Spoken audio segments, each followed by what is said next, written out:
The Mona Lisa, the Pietà, the girl with a pearl earring. For a score of centuries, artists enriched Western society with their works of astonishing beauty. The Night Watch, the Thinker, the Rocky Mountains. Master after master, from Leonardo to Rembrandt to Bierstadt, produced works that inspired, uplifted, and deepened us. And they did this by demanding of themselves the highest standards of excellence, improving upon the work of each previous generation of masters, and continuing to aspire to the highest quality attainable. But something happened on the way to the 20th century. The profound, the inspiring, and the beautiful were replaced by the new, the different, and the ugly. Today, the silly, the pointless, and the purely offensive are held up as the best of modern art. Michelangelo carved his David out of a rock. The Los Angeles County Museum of Art just offers us a rock. A rock. All 340 tons of it. That's how far standards have fallen. How did this happen?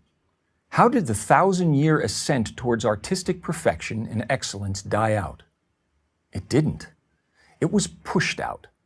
Beginning in the late 19th century, a group dubbed the Impressionists rebelled against the French Académie des Beaux-Arts and its demand for classical standards. Whatever their intentions, the new modernists sowed the seeds of aesthetic relativism, the beauty is in the eye of the beholder mentality. Today, everybody loves the Impressionists. And as with most revolutions, the first generation or so produced work of genuine merit. Monet, Renoir, and Degas still maintained elements of disciplined design and execution. But with each new generation, standards declined until there were no standards. All that was left was personal expression.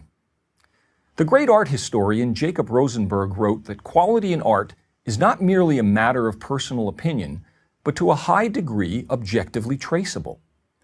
But the idea of a universal standard of quality in art is now usually met with strong resistance, if not open ridicule. How can art be objectively measured? I'm challenged.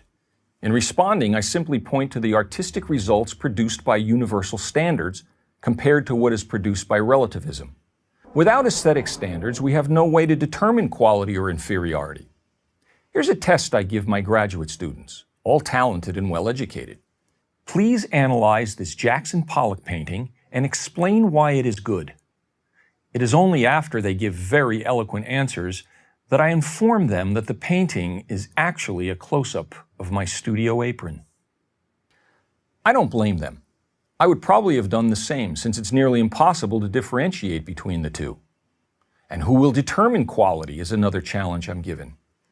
If we are to be intellectually honest, we all know of situations where professional expertise is acknowledged and depended upon. Take figure skating in the Olympics, where artistic excellence is judged by experts in the field. Surely we would flinch at the contestant who indiscriminately threw himself across the ice and demanded that his routine be accepted as being as worthy of value as that of the most disciplined skater.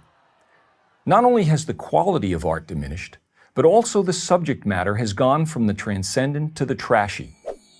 Where once artists applied their talents to scenes of substance and integrity from history, literature, religion, mythology, etc., many of today's artists merely use their art to make statements, often for nothing more than shock value. Artists of the past also made statements at times, but never at the expense of the visual excellence of their work. It's not only artists who are at fault. It is equally the fault of the so-called art community, the museum heads, gallery owners, and the critics who encourage and financially enable the production of this rubbish. It is they who champion graffiti and call it genius, promote the scatological and call it meaningful. It is they who, in reality, are the naked emperors of art. For who else would spend $10 million on a rock and think it is art? But why do we have to be victims of all this bad taste? We don't. By the art we patronize at museums or purchase at galleries, we can make our opinions not only known but felt. An art gallery, after all, is a business like any other. If the product doesn't sell, it won't be made. We can also support organizations like the Art Renewal Center that work to restore objective standards to the art world. And we can advocate the teaching of classical art appreciation in our schools. Let's celebrate what we know is good and ignore what we know is not. By the way, the white background you see behind me is not simply a white graphic backdrop. It is a pure white painting by noted artist Robert Rauschenberg at the San Francisco Museum of Modern Art. I'm Robert Florzak for Prager University.